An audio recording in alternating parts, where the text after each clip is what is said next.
Collector కార్యాలయం సమీపంలోని TBGKS నాయకులు డీకొండ అన్నయ్య భవనం అక్రమ నిర్మాణం అయినందునే అధికారులు నిబంధనల ప్రకారం కూల్చివేశారని ఎమ్మెల్యే గుగ్గిరాల ప్రేమసాగర్ తెలిపారు. సోమవారం ఆయన తన నివాస గృహంలో మీడియాతో మాట్లాడారు. మాజీ ఎమ్మెల్యే దివాకర్ రావు చేస్తున్న అసత్య ప్రచారాన్ని ప్రజలు విశ్వసించరని అన్నారు. బీఆర్ఎస్ ప్రభుత్వ హయాంలోనే భవనం ప్రభుత్వ భూమిలో ఉందని అప్పటి తహసీల్దార్ నోటీసులు జారీ చేశారని, అప్పుడు ఎందుకు చర్యలు తీసుకోలేదని ఎమ్మెల్యే ప్రశ్నించారు. బీఆర్ఎస్ నేతల అక్రమాలకి దివాకర్ రావు కొమ్ము కాశారని ఆరోపించారు. మున్సిపల్లో ఉద్యోగాలు పెట్టిస్తానని కౌన్సిలర్ హరికృష్ణ డబ్బులు తీసుకొని పని పెట్టించకపోగా డబ్బులు తిరిగి ఇవ్వలేదని, అందుకే బాధితులు పోలీసులకి ఫిర్యాదులు చేస్తే చర్యలు తీసుకున్నారన్నారు. బేరా సత్యనారాయణపై అనేక ఫిర్యాదులు ఉండగా బాధితుల పక్షాన నిలవకపోగా దివాకర్ రావు రోడ్లపై ఆందోళన చేయడం శోచనీయమని అన్నారు. తప్పు ఎవరు చేసినా చట్టపరమైన చర్యలు ఉంటాయని తెలిపారు. తాను ప్రజల పక్షాన ఉంటాను తప్ప తప్పులు చేసే వారికి మద్దతు ఇవ్వనని ప్రేమసాగర్ స్పష్టం చేశారు. అలాగే చచ్చిపోయిన వాళ్ళు పట్టించుకుంటారని మనం బతుకున్నామని చెప్పడం కోసం ప్రెస్ మీట్లు మాట్లాడుతున్నాం. బెదిరించి ఖచ్చితంగా నేను పని చేసి చెప్పిన పని ఎన్నికల కన్నా ముందే చెప్పిన ఏదికి పారిపోడు కాదు. నేను ప్రతి జాగా ఎక్కడన్నా చిన్న సమస్యతో పోతున్నా, ఏదన్నా మా దగ్గర తప్పు జరిగితే పోయి మాట్లాడుతున్నా చేస్తుంది. ప్రజలకు లక్ష్మీపేటలో ఉన్నారు వీళ్ళందరూ ఒకళ్ళొక్కరు అంటే పూర్తి ఆధారం లేకుండా ఏ పని చేయండి. అది ప్రజలకు సంబంధించి ప్రజలకు నష్టం జరిగే పని ఖచ్చితంగా చేసిన. కానీ ప్రజలకు దాదాపు 1,10,000 ఓట్లు వేసి 1,10,000 ఓట్లు జనం న్యాయపడిన వస్తాయి కావచ్చు. కానీ అంతమంది న్యాయపడిన వాళ్ళ తరం అయితే అన్నాడు అప్పుడు. ఇక చావు అనేది పుట్టినాడే రాసినది వేసి పెడతాం. ఫుడ్ మార్క్ కూడా అందులో పెట్టేస్తాం. అందరికీ అలాట్ చేస్తే ఇబ్బంది ఏం లేదు. హైదరాబాద్లో యశోద హాస్పిటల్ కానీ అపోలో హాస్పిటల్ కానీ దీనికన్నా మంచిగా ఉంటే అప్పుడు చెప్తున్నాం. వాటికన్నా మంచిగా చేసి 45 నుంచి 50 తీసుకుపోయే బాధ్యత నాది. ప్రైవేట్ స్కూళ్ళ కన్నా కూడా ప్రభుత్వ స్కూళ్ళు నేను ఎన్నికల కన్నా ముందు చెప్పిన ట్రస్ట్ మీటింగ్లో చెప్పడం జరిగింది. ఎన్నికలతోటి నిమిత్తం లేకుండా గెలుపోవటంతో సంబంధం లేకుండా ఈ కార్యక్రమం నాకు అప్పుడున్న వయసు దృష్ట్యా నేను 10 సంవత్సరాల పాటు చీరలిస్తా అని చెప్పడం జరిగింది. ఎన్ని కలిసి వాళ్ళందరూ అనుకున్నట్టు వారిపై ఇంటి వాళ్ళు ఉండగానే నేను అనుకోలేదు. ఓడిపోయాక వారం రోజు నా కార్యక్రమం మొదలుపెట్టాను. ప్రజలకు కూడా చెప్తాను, ఎక్కడ ఇబ్బంది అంటే వాళ్ళు చెప్పిన తర్వాత 24 అవర్స్లో పరిష్కారం చేసుకుని వస్తాను. ఇట్లా ఏవైతే ఎన్నికల ముందు చెప్పినదో మంచినీళ్ళు చేసినాం. హాస్పిటల్ జీవో తీసుకొచ్చిన కరగట్లు ఇంకో రోజులు వస్తుంది. ఇది కాకుండా సింగరేణి ప్రాంతాలు చాలా సందర్భాలు చెప్పిన పట్టాల గురించి దానికి కూడా తుది దశకు వచ్చింది. ఇవన్నీ చేసుకుంటూ పోతూ ఈ నియోజకవర్గంలో అంతకుముందు బాగుందా వాయికుందా మీ అందరికీ తెలుసు, ఇక్కడ చాలామంది తెలుసు. గడిచిన టీఆర్ఎస్ ప్రభుత్వంలో 10 సంవత్సరాలకి ఉన్న ఎమ్మెల్యేలు కానీ టీఆర్ఎస్ లీడర్లు ఏ రకమైన అరాచకాలు చేసినారో, ఏ రకంగా ప్రభుత్వం సంబంధించిన వ్యవస్థలు కానివ్వండి, ప్రభుత్వం సంబంధించిన భూములు కానివ్వండి, ప్రభుత్వం సంబంధించిన ఉసుక కానివ్వండి, ఈ రౌడీజం ఉండేదని నా పేరు పెట్టిన నాకు ప్రాబ్లం లేదు. నాకు అలా అలవాటు అయిపోయింది. వాళ్ళు నిన్న గౌరవ మాజీ శాసనసభ్యులు 20 సంవత్సరాల శాసనసభ్యులు వారు ఒక మాట చెప్పారు, నోటీసులు ఇవ్వలేదని. నోటీసులు ఇవ్వకుండా ఊరుకుంటాను. వారి మీద ఒకటే ప్రశ్న అడుగుతాను. ప్రభుత్వ భూములలో కట్టిన బంగ్లాలు, రోడ్లు కబ్జా చేసి ఇల్లు కట్టినాయి, ఇవన్నిటి మీరు సమర్థిస్తున్నట్టే అని నిన్నటి ప్రెస్ మీట్ కానీ పోయినసారి ఐబీ మన ఫ్లైఓవర్ మీద అడ్డమనుడు కానీ ఇవన్నీ అర్థమవుతున్నాయి. అలా అంటే దీని ఎమ్మెల్యే గారు దీన్ని సమర్థిస్తున్నారు. అంటే ఆయన 15 సంవత్సరాల అధికారంలో ప్రభుత్వ భూములలో ఎవరు పడతారు ఇల్లు కట్టుకోవాలి, పైసలు ఇవ్వాలి, పైసలు తీసుకోవాలి, ఇది తప్ప ఇంకో పని ఏం లేదు. ఆయన మంది గురించి మాట్లాడే అర్హత ఆయనకు లేదు. ఆయన అడుగులు వస్తాయి. ఇవాళ చెక్కల కన్నా పోతే తర్వాత మీరే ఇబ్బంది పడతారు. కానీ ఇది మొదలైంది, ఏది ఇచ్చిపెట్టే ప్రసక్తి లేదు. ఇక మిగిలింది నోటీసులు అంటారా, దానికి నోటీసులు ఇచ్చినా మున్సిపాలిటీ వాళ్ళు నోటీస్ ఇచ్చారు, ఎంఆర్ఓ రిపోర్ట్లు ఇచ్చారు. మున్సిపాలిటీ వాళ్ళు నోటీసులు ఇచ్చి లాస్ట్కు వాళ్ళు తీసుకోకపోతే ఈ డిస్మెంట్ల కన్నా వారం ముందో 9 రోజుల ముందో మన గోడ కతికేసి ఫోటోలు తీసిన కాపీలు ఉన్నాయి, మీరు కావాలంటే ఎంఆర్ఓ ఆఫీస్ మన మున్సిపల్ ఆఫీస్ తీసుకోవచ్చు. నోటీసులు ఇవ్వలేదని చెప్పాను. ఇక వీటికి ఎట్లా నోటీస్ ఇచ్చడో ఏమి ఇచ్చడో మీరే చెప్పాలి. మరి నువ్వు 2.5 సంవత్సరాలు గడ్డి వీకినావు, లేకపోతే అందులో ఎన్ని పైసలు తీసుకున్నావు, లేకపోతే ఆడికెళ్ళి ఏమన్నా ఇటు పంపించారా, ఇక నాకు తెలియదు. మరి ఆయన చెప్పాలి జవాబు దానికి. నోటీసులు ఇవ్వలేకుండా చేసిండనే మాట మాట్లాడాను. అంటే గవర్నమెంట్ ల్యాండ్లో కట్టుకుంటే ఇక నోటీసుల కోసమే తీసుకుంటూ కూర్చున్నారా, లేకపోతే తీసుకుంటే చేస్తారా? ఖచ్చితంగా చట్టం తన పని తాను చేసుకుంటూ పోతుంది. ఖచ్చితంగా ప్రభుత్వ భూములు కాపాడే బాధ్యత అధికారుల మీద, అధికారులతో పాటు నా మీద ఉన్నది కూడా ఖచ్చితంగా కాపాడుతాం. ఇక రెండోది, వారికన్నా ముందు మొత్తం ఈ నియోజకవర్గంలో గడిచిన నిర్ణయం వాళ్ళ నుంచి చదివి తర్వాత వారి గురించి కూడా చెప్పేది నాకు. మాజీ ఎమ్మెల్యే గారి గురించి చెప్పేది ఉన్నది. ఇది ఆయన సేల్లీడు చేసింది గోపాలరావు భార్య అన్నయ్య. సర్వే నెంబర్ వేసింది 40/2 కట్టింది 42. దానికన్నా ముందే వారం ముందో 10 రోజుల ముందో ఇదే సేమ్ సర్వే నెంబర్ అని చెప్పి నా గోపాలరావు గారు కాంపౌండ్ వాళ్ళు కట్టి ఆల్మోస్ట్ ఫంక్షన్ హాల్ కూడా కట్టే దశకు పోతే అది కూడా గురగొట్టడం జరిగింది. ఒక 5 ఏళ్ళ కింద 6 ఏళ్ళ కింద లేకపోతే 2016 తర్వాతనే. అప్పుడు 40 లక్షల స్కూల్ బిల్డింగ్ శాంక్షన్ వచ్చింది. జాగా లేకుండా ఈ బేరసత్ర అనే మనిషి ఆ ఎవరో ల్యాండ్ లార్డ్స్కు 10,000, 20,000, 50,000 ఎంత ఇచ్చి నాకు తెలియదు కానీ ఇచ్చి దాన్ని రిజిస్టర్ చేసుకొని ఇది నేను డొనేట్ చేస్తున్న స్కూల్కి అని చెప్పి డొనేట్ చేస్తే ఆ కాంట్రాక్ట్ చేసుకున్నాడు. సరే అది పూర్తి కాలేదు, స్లాబులు వేసింది, గోడలు కట్టింది, మిగతా ఏం కాలేదు. సరే ఈ లోపల అప్పటిదాకా వీళ్ళకు కూడా అధికారులకు కూడా తెలియదు, మరి అధికారులు కూడా ఎవరు నిద్రపోతానో తెలియదు. కానీ ఈ స్కూల్ పెడదామని ఈ స్కూల్ కన్స్ట్రక్షన్ మొదలైపోతే ఇది కనబడటం ఇది ఏంటంటే ఆయన చూస్తే ఏంటంటే ఆ సేల్ డీడ్ చేసుకొని ఆ సేల్ డీడ్తో పాటు ఆ ల్యాండ్ను ప్రభుత్వానికి స్కూల్ విద్యాశాఖకు గిఫ్ట్ ఇచ్చిండు. మన స్కూల్ కోసం గిఫ్ట్ ఇచ్చిండు. ఆ గిఫ్ట్ ఇచ్చినాకనే అది స్కూల్కు వర్క్ స్టార్ట్ అయింది, అది కంపౌండ్ అయింది. తర్వాత ఆయన ఏమనుకున్నా అందరు మర్చిపోయిన వాడు చూడలేదు అనుకున్నాడు. దాన్ని మొత్తం ఆ స్కూల్తో పాటు ఉన్నది ఇంకా ఎకరం ఆ దగ్గర ఉండే అవన్నీ లేఅవుట్ చేసేసి ప్లాట్లు అమ్మేసాం. ఆ సందర్భంగా వెరిఫై చేస్తే అది ఏదైతే ఉందో ఆ స్కూల్ లేఅవుట్ చేసిన కాడ మొత్తం ఇళ్ళకి నీళ్ళు పోతాయి చేసి మొత్తం క్లెవర్ చేసి నీళ్ళు పోకుండా చేసి వేరే మట్టి పోసి సాఫ్ చేసినాం. చేసినాక 2 రోజులకు మళ్ళీ దాన్ని ప్లాట్లు చేసాం. ఇక ఆ సందర్భంలో ఇవన్నీ తీస్తే మొదలైంది. ఆడ మొదలైన పంచాయతీ మొత్తం తవ్వకుండా పోతే ఇటుదాకా వచ్చింది. అది లాస్ట్కి ఇప్పుడు స్కూల్ కష్టాలు తీసుకున్నాం, అది లేవటానికి క్యాన్సిల్ చేసినాం. ఆ ఇళ్ళకి నీళ్ళు పోకుండా కూడా చేసినాం. మీరు ఏం చేయమంటే అది చేస్తే ఇడిచిపెట్టేసి మొత్తం ఊరి మీద ఆంబోతులకు ఇడిచిపెట్టమంటారా? చట్ట ప్రకారం చర్యలు తీసుకోమంటారా మీరు చెప్పండి. ఇది బేరసత్యనారాయణ గారి చరిత్ర. ఇక్కడ చరిత్ర మీకు తెలుసు, నేను చెప్పడం అవసరం లేదు. ఇక్కడ చరిత్ర కూడా ఏం జరిగింది, ఈ టెన్షన్లో ఒకడు మందాగి సూసైడ్ చేసుకపోతే కేసులైనవి. ఇది అంటే రాష్ట్రం ఇటువంటి ఎక్కడ జరిగే ఒక మన నియోజకవర్గంలో జరిగింది. ఇక్కడికి పేర్లు ఎప్పుడు అవసరం లేదు అనుకుంటే ఆ పేరు అయింది, ఆల్రెడీ పోవుడు అయిపోయింది, అచ్చుడు అయిపోయింది. ఆయన ఏదో ఉద్యమ వీరులు లెక్క జనాలు పోయి ఒకరికొకరు జైల్లోకి పోయి సూచచ్చుడు అని చేస్తాను. వర్కర్ల దగ్గర డబ్బులు తీసుకొని జైలుకు పోతే ఆ టీఆర్ఎస్ నాయకులకు బీజేపీ నాయకులకు వర్కర్ల లెక్క మొత్తం అదే ఉద్యమం నుంచి వచ్చినట్టు చేస్తాను. ఉద్యమం పోయి జైలుకు పోయి సందర్శించుకొని వస్తాను. ఈ పరిస్థితి ఉన్నది ఇక్కడ. మూడోది ఇంకా ఇవన్నీ చాలా ఉన్నాయి. బీజేపీ వాళ్ళు టీఆర్ఎస్ నాయకులు వీళ్ళందరూ ఇంకేమేమి లీలలు చేస్తున్నారు. ఇప్పుడు కొన్ని శాంపుల్ దొరికినాయి, ఇంకా కొన్ని కూడా దొరుకుతాయి. ఎమ్మెల్యే గారికి మాత్రం ఖచ్చితంగా చెప్తున్నాను, ఈ హనుమంతరావు పంచాయతీ, దీని తర్వాత సుపారి పంచాయతీ, ఈ 2 కాకుండా ఇంకోటి ఈ నియోజకవర్గంలో ఇదివరకు లేనిదో కొత్తది మొదలుపెట్టింది. ఖచ్చితంగా ఇక్కడ డ్రగ్స్ నడుస్తున్నాయి.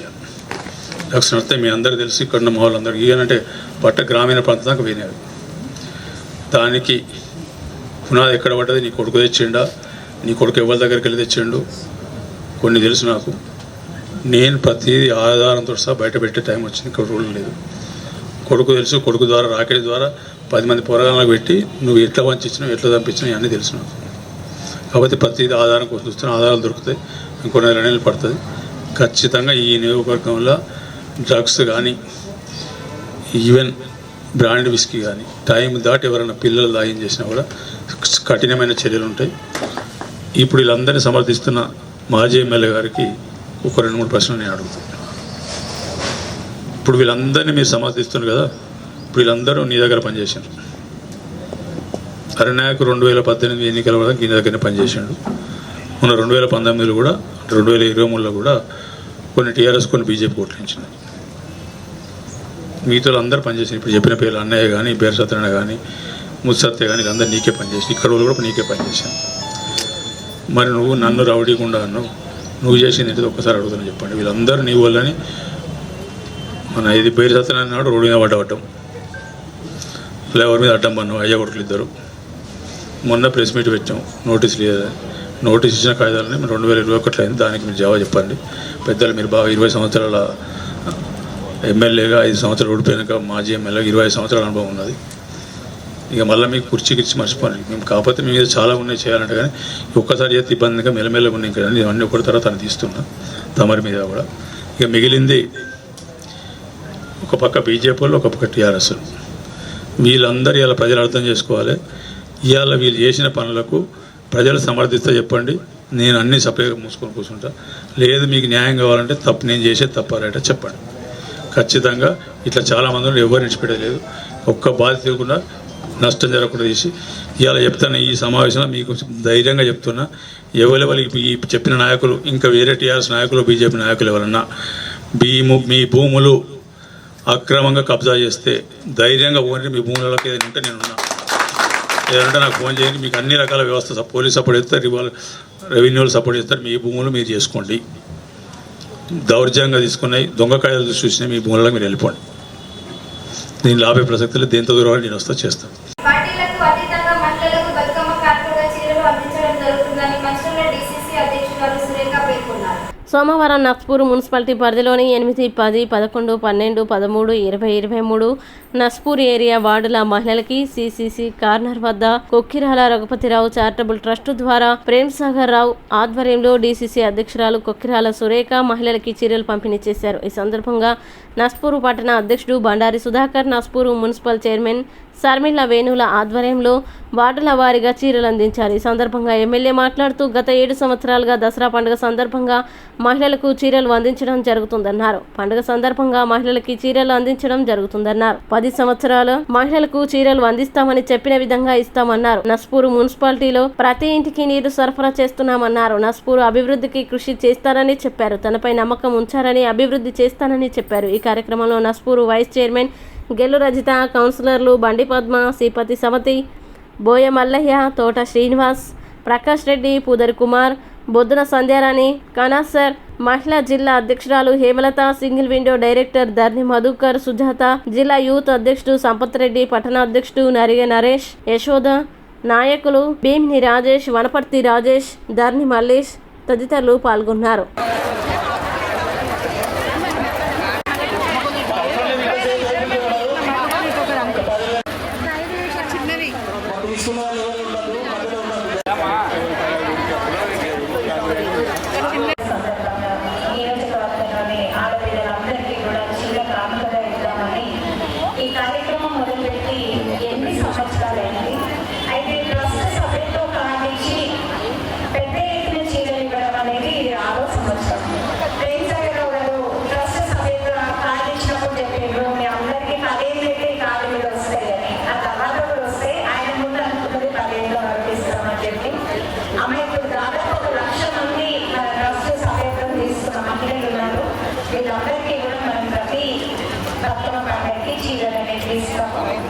అంటే ఒక అన్నలాగా మీ అందరికీ ఏ కష్టం వచ్చినా కూడా నేను అండగా ఉంటాను అన్న భరోసా ఇవ్వడానికి ప్రేమ్ సాగర్ రావు గారు మనకు అన్నిటికన్నా పెద్ద పండుగ బతుకమ్మ పండుగనే కాబట్టి ఆ పండుగ సందర్భంగా ఈ చీర అనేది కానుకరిస్తున్నాను.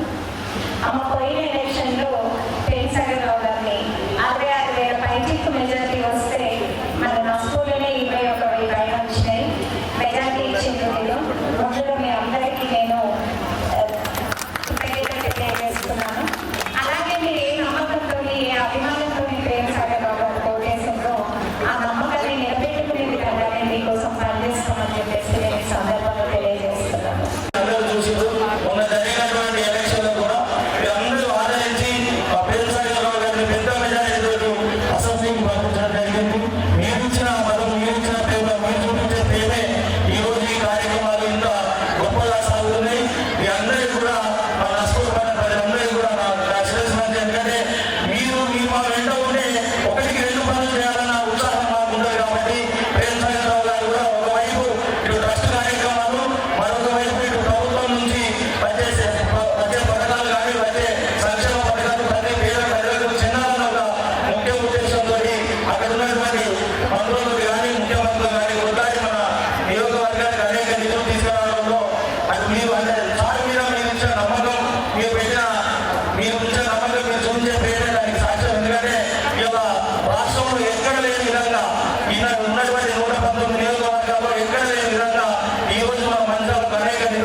ఏదైనా పని చేస్తే ఖచ్చితంగా తరతరాలు దేశం అనేది గుర్తుపెట్టి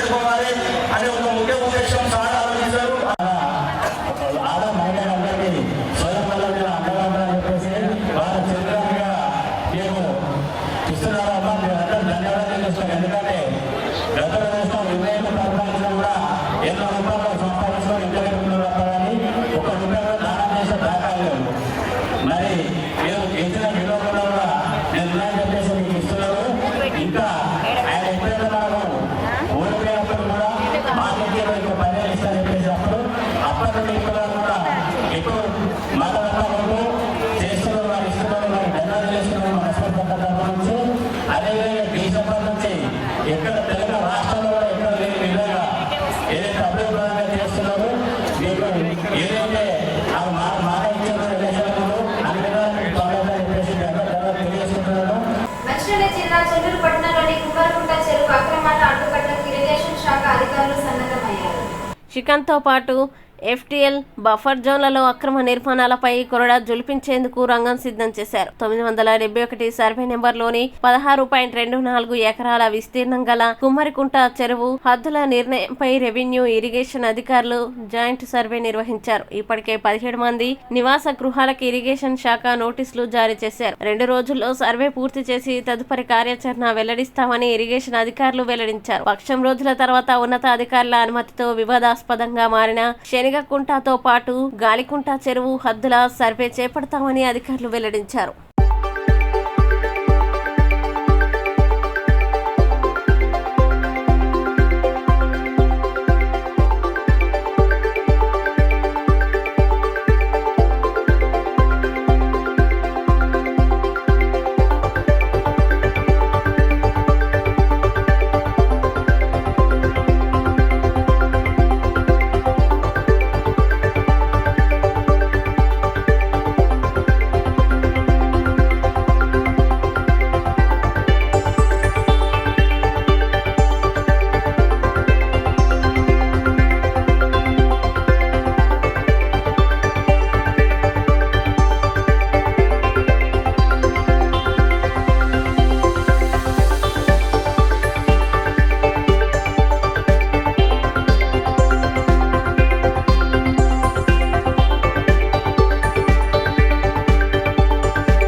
సోమవారం టీబీజీకేఎస్ అధ్యక్షుడు మిర్యాల రాజిరెడ్డి ఆధ్వర్యంలో అన్ని ఏరియాలోని గనులు, ఓసీపీలు, డిపార్ట్మెంట్లపై కార్మికులు నల్ల బ్యాడ్జీలు ధరించి సంస్థ వాస్తవ లాభాల్లో నుంచి 1550 కోట్లు వాటా బోనస్ చెల్లించాలని కార్మికులు నల్ల నిరసన తెలిపారు. శ్రీరాంపూర్ ఎస్ఆర్ పై గనిపై ప్రదర్శన కార్యదర్శి సురేంద్రారెడ్డి, ఉపాధ్యక్షుడు పెట్టం లక్ష్మణ్, కేంద్ర నాయకులు సాధుల భాస్కర్, తౌటి సురేష్, వెంకట్రెడ్డి, గంగాధర్, సాల్మాన్, శ్రీ రాజ్ పాషా, గోపీనాయక్, ఆర్కే5 గనిపై ఇన్ఛార్జ్ దుర్గన్ రవి, జాడి శ్రీనివాస్, పాపిరెడ్డి రమేష్, ఆర్క్ న్యూటెక్స్ ఎండాలాల, ఉప్పాల సంపత్, SRP 1 గనిపై రవిచంద్ర, వికాస్, మేడం తిరుపతి, మారం శ్రీనివాస్, శ్రీరాంపూర్ ఓసీపీపై ఇన్ఛార్జ్ గడ్డం సుధాకర్, సారయ్య, IK1 పై రత్నాకర్ రెడ్డి, ఆకుల రవి, మదర్, సందీప్, RK6 గనిపై కేంద్ర చీఫ్ ఆర్గనైజింగ్ కార్యదర్శి పొగాకు రమేష్, కార్యదర్శి అన్వేష్ రెడ్డి, రమేష్, గొర్ల సంతోష్,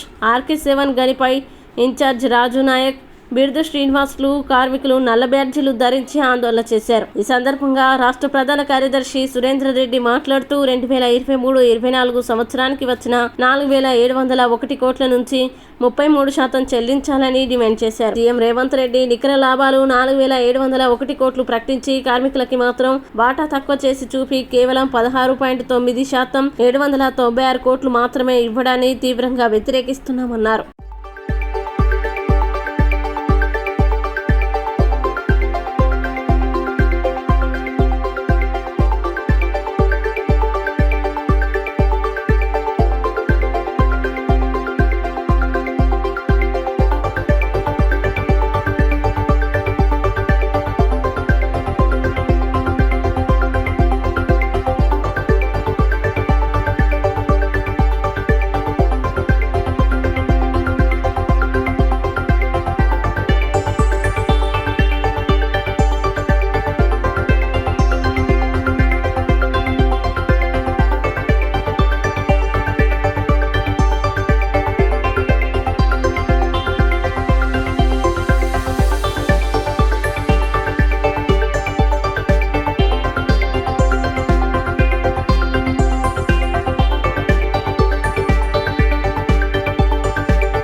దీనికి భిన్నంగా ఈ సంవత్సరం 37,000 కోట్ల టర్నోవర్తో రేట్లు పెరిగినాయి కాబట్టి, బొగ్గు రేటు పెరిగింది కాబట్టి 4,701 కోట్ల నికర లాభాలు సంస్థకు వచ్చినాయని స్వయాన ముఖ్యమంత్రి గారి సమక్షంలో ఉప ముఖ్యమంత్రి బట్టి విక్రమార్క గారు అక్కడ చెప్పడం జరిగింది. వారు చెప్పినప్పుడు జాతీయ సంఘాల నాయకులు కూడా అదే వేదిక మీద ఉన్నారని చెప్పి యావత్ తెలంగాణ రాష్ట్రం ఎదురు చూసుకుంటా, సింగరేణి కార్మికులు ఎదురు చూసుకుంటా ఉంటే 33% ఇస్తున్నామంటే అందరూ సంతోషపడ్డారు. కానీ మసిబూసి మారడికాయ చేసినట్టు 4,701 కోట్ల నికర లాభాల నుంచి అంటే పన్నులు తీసివేయంగాని స్వయంగా డిప్యూటీ సీఎం చెప్పడం జరిగింది. దాని మీద ఇవ్వాల్సింది పోయి కేవలం 2,412 కోట్ల మీద 33% అంటే మేము 796 కోట్లు ఇస్తున్నాం. గత సంవత్సరం కన్నా ఒక్కొక్కరికి 20,000 ఎక్కువ వస్తున్నాయని ఏవో పలుకుతున్నారు. అసలు మీ ఇంట్లోకెళ్ళి ఇస్తున్నారా? ఈ వాటా అనేది ఎప్పటి నుంచో సింగరేణి కార్మికుల హక్కుగా ఉంది. బోనస్ వేరే రైల్వేలో కానీ ఎన్టీపీసీలో కానీ ఎక్కడైనా కానీ అమితంగా ఇస్తారు. కేవలం సింగరేణి కార్మికులకు ఇచ్చే తక్కువ, ప్రచారం ఎక్కువ ఉంటుంది. కాబట్టి జరిగిన అన్యాయాన్ని వెంటనే సరిదిద్దాలని తెలంగాణ బొగ్గని కార్మిక సంఘం కోరుతుంది. ఈరోజు సింగరేణిలో ఒకప్పటిలాగా చదువుకొని వారు కార్మికులు లేరు. యువ కార్మికులందరూ కొత్తగా 15,000 మంది యువ కార్మికులు వచ్చి అవుట్సోర్సింగ్ ద్వారా వచ్చిన 18,000 మందిలో మెజారిటీ 90% మంది పీజీలు, బీటెక్లు, తర్వాత మంచి మంచి ఉద్యోగాలు చేసి వచ్చిన వాళ్ళు కూడా ఇక్కడికి వచ్చి సింగరేణిలోకి వచ్చి మా తల్లిదండ్రులతో మంచిగా ఉండొచ్చు, బోనస్లు ఉంటాయి, మెడికల్ ఫెసిలిటీస్ ఉంటాయి. అంటే మెడికల్ ఫెసిలిటీస్ మాత్రం అగమ్యగోచరంగా తయారైనవి. ఈ లాభాల వాటిలో అన్యాయం చేసి కేవలం 16.9% ఇచ్చి మేము 33% గత ప్రభుత్వం కన్నా 1% ఎక్కువ ఇచ్చినామని చెప్పడం నిజంగా ఈ కాంగ్రెస్ పార్టీ దివాలా కోరుతనానికి నిదర్శనంగా మేము భావిస్తున్నాం. కాబట్టి 1,550 కోట్లు కార్మికులకు పంచాల్సిందిగా దసరా ముందు తెలంగాణ బొగ్గని కార్మిక సంఘం డిమాండ్ చేస్తుంది.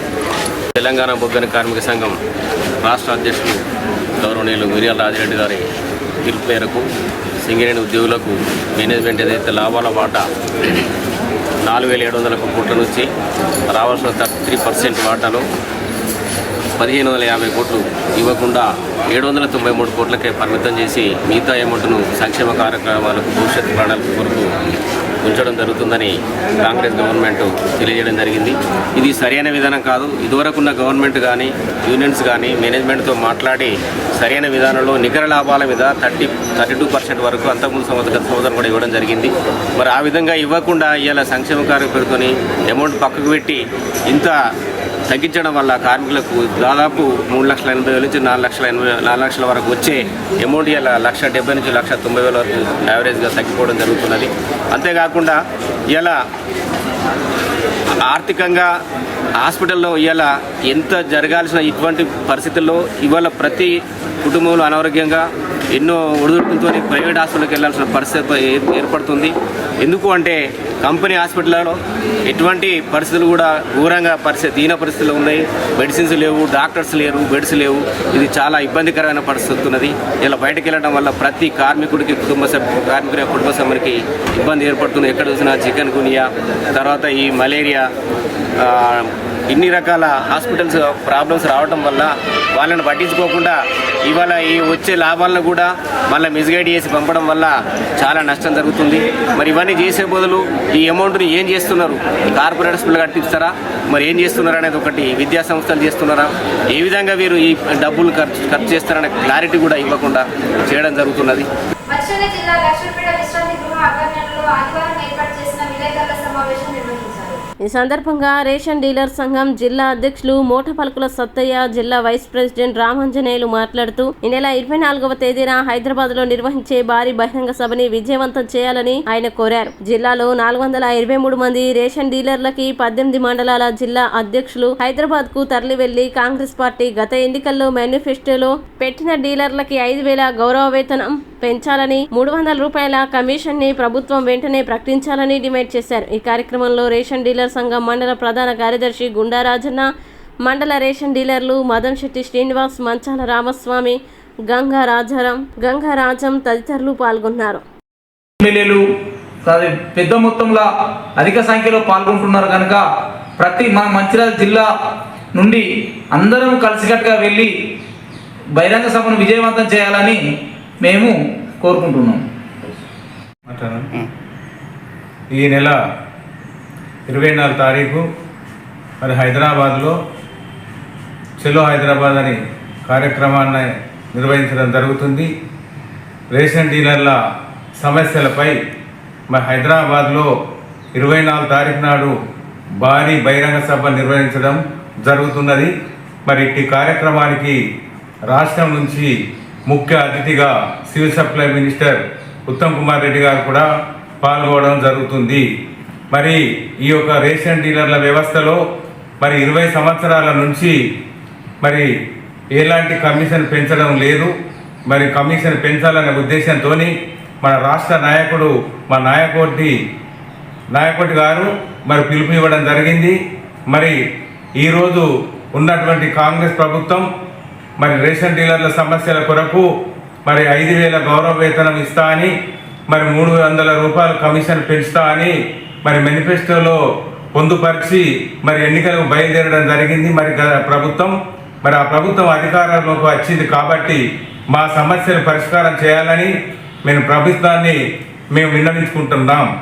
మరి ఈ యొక్క సమస్య పరిష్కారం కొరకు మరి ఈ యొక్క కార్యక్రమాన్ని విజయవంతం చేయడానికి మరి జిల్లాల 423 మంది డీలర్లు కంకణం కట్టుకొని ఈ యొక్క కార్యక్రమాన్ని విజయవంతం చేయడానికి అందరు చెలో హైదరాబాద్ రావాలని, అదేవిధంగా మరి అందరూ ఇమ్మీడియట్లీ మనం 11:30 లోపలనే మన కార్యక్రమానికి ముఖ్య అతిథులుగా మన రాష్ట్ర మంత్రులు వస్తున్నారు కాబట్టి మనం తొందరగా ఆ యొక్క కార్యక్రమానికి బయలుదేరి మరి ఆ కార్యక్రమాన్ని విజయవంతం చేయాలి. మరి మా మంచిర్యాల జిల్లాలో ఉన్నటువంటి 18 మండలాల అధ్యక్షుల కార్యదర్శులు అందరికీ తెలియజేయనది ఏమనగా, మనం ఇక్కడ నుంచి వెహికల్స్ మనం పట్టుకొని ప్రతి ఒక్క డీలర్ ఇది ఒక కార్యదీక్షతతోని మనం ప్రయత్నం చేస్తేనే మన సమస్యల పరిష్కారం కొరకు మన ప్రయత్నం అడిగినప్పుడే మనకు ఈ యొక్క పరిష్కారం జరుగుద్ది. మనం అడిగినంత మట్టుకు మన సమస్యల పరిష్కారం కావు. మరి ఇవాళ మనం చూస్తున్నాం, మన ముంగట ఎంతో మంది ఈ ఆశా వర్కర్లు కానీ, అంగన్వాడీ వర్కర్లు కానీ, ఆశా కార్యకర్తలు కానీ ఎన్నో పోరాటాలు చేసి వాళ్ళ జీతాలను 1000 నుంచి 10,000 వరకు చేసుకున్న సందర్భం ఉన్నది. మరి 30 సంవత్సరాల నుంచి మనం గ్రామంలో నిరంతరం ఎవరైనా 10-20 మందికి సేవ చేస్తే డీలర్ అనే వ్యక్తి మొత్తం గ్రామానికి సేవ చేయడం జరుగుతుంది. అట్లాంటి సేవ చేసేటువంటి ఈ యొక్క డీలర్ వ్యవస్థను ఈ యొక్క గవర్నమెంట్ ఈ యొక్క ప్రభుత్వాలు కొంచెం నిర్వీర్యం చేస్తున్నాయి. కాబట్టి తొందరగా మా యొక్క బాధను అర్థం చేసుకొని మాకు గౌరవ వేతనం ఇప్పించి మా యొక్క కమిషన్ 300 ఇప్పించగలరని మరొకసారి మనవి చేసుకుంటూ ఈ అవకాశం ఇచ్చినటువంటి పెద్దల